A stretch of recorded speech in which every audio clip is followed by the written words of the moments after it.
पीछे से क्यों लगाया?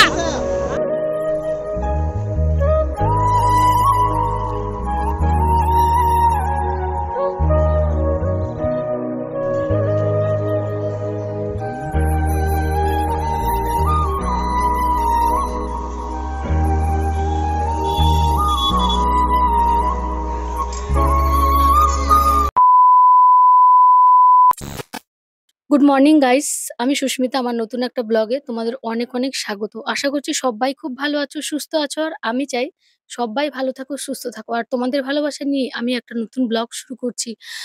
তো আমাদের সাথে এইরকম হবে আমি কখনোই ভাবিনি। দুটো ছোট ছোট বাচ্চা নিয়ে এত বড় একটা অ্যাক্সিডেন্টের সম্মুখীন হতে হবে আমরা কিন্তু সেটা কখনো কল্পনাই করতে পারিনি। তোমাদের দাদাভাই এত সেফ ভাবে সুন্দরভাবে গাড়ি চালায় না, তোমরা যদি ওর গাড়িতে ওঠো তাহলে বুঝতে পারবে। কিন্তু তা সত্ত্বেও নিজে সবসময় ভালো চালালেই যে অপর ভালো চালাবে তা কিন্তু নয়।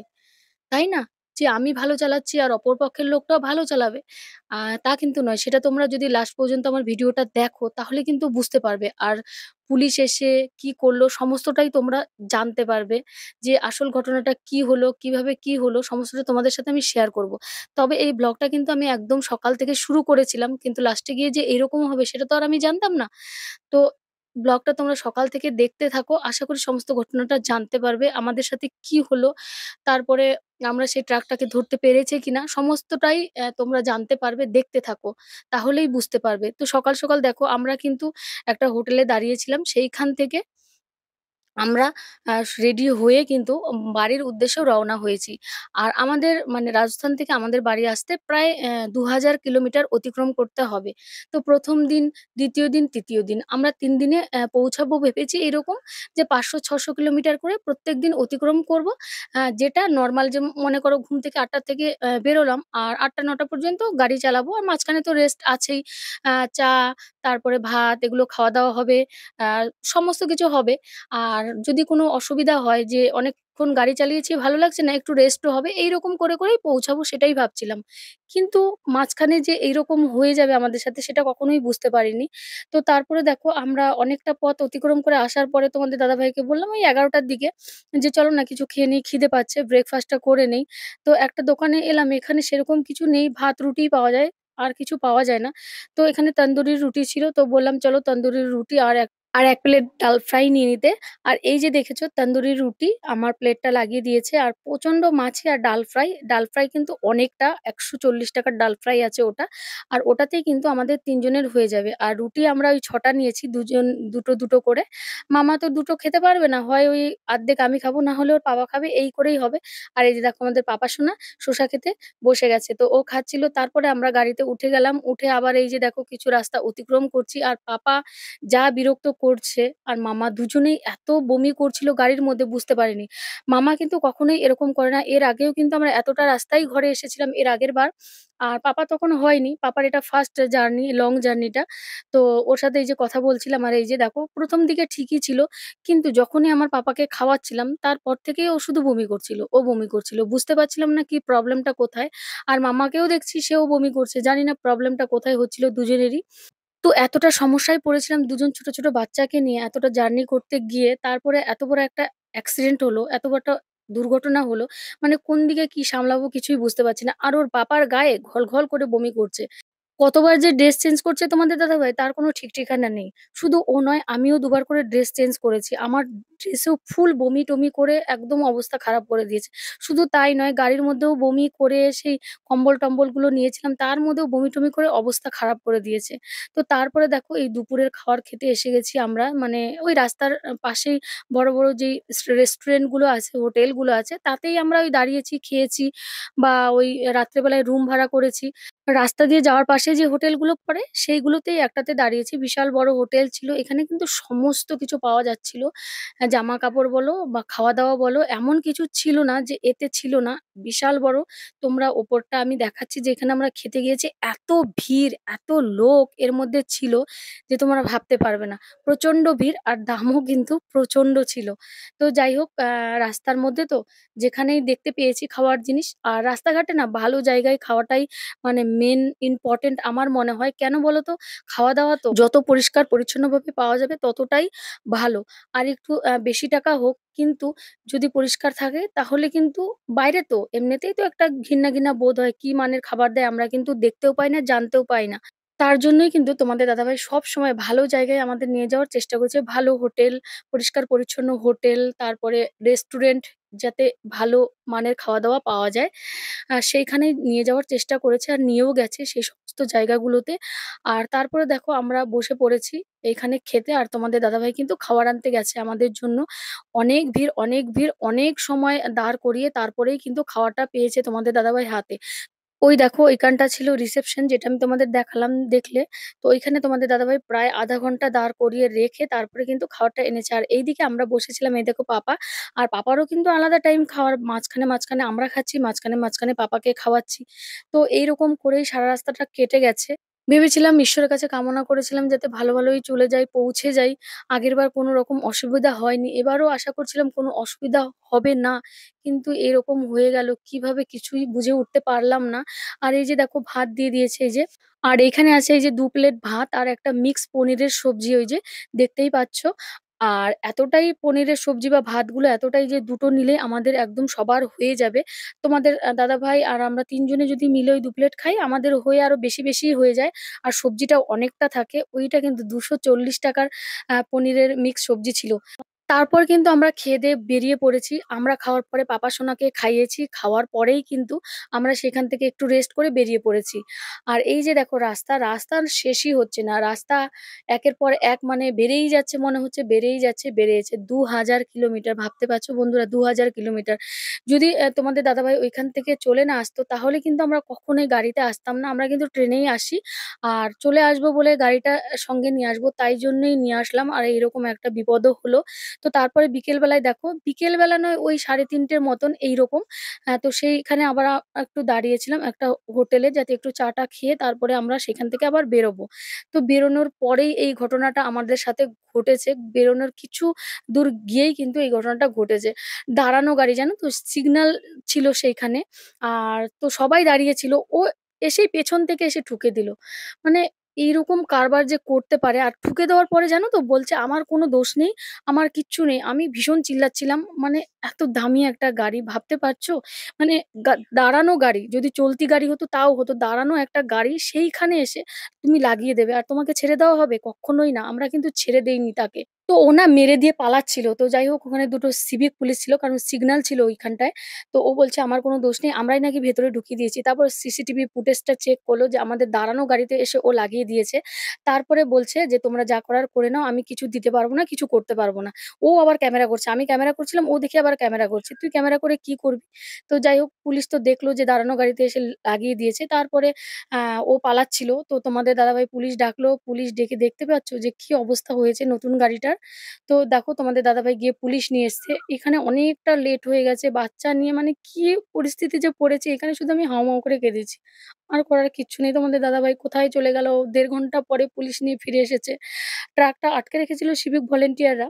তো তারপরে আমাদের গাড়িগুলো চেক করছিল, দেখছিল। তারপরে ড্রাইভারটা অন্য জায়গায় গিয়ে পালিয়ে আছে। দেখতে পাচ্ছ ড্রাইভারটা এখানে নেই। তো সেইখান থেকে তাকে খুঁজে, খুঁজে আনলো এরা এসে। তো আনার পরে তাকে বলছিল, "তুমি কি দেখতে পেয়েছো গাড়িটা মানে কিরকম পরিস্থিতি হয়েছে? কি হয়েছে?" বলছে, "আমার কোনো দোষ নেই। তোর দোষ নেই। পেছন থেকে দাঁড়ানো গাড়ি এসে লাগিয়ে দিয়েছিস। তোর দোষ নেই।" খুব ধমকাধমকি করলো তারা। ফটো-টটো তুললো। তো বলল যে, "তোমরা একটা মিউচুয়াল কিছু এখানটাতে করে নাও। আমরা চাই না যে এটা মানে ভেতরে যাক বা আমাদের যদি কেস হয় তাহলে আমাদের গাড়িটাও নিয়ে যাবে। আর আমরা এমন মাঝখানে এসে ফেঁসে আছি। আমাদের সম্ভব নয় তোমাদের দাদা ভাইয়ের বাচ্চা-কাচ্চা নিয়ে ফ্যামিলি নিয়ে যে ওইখানে হোল্ড করবে, তাই না? আর এখানে কেস হলে বুঝতেই পারছো।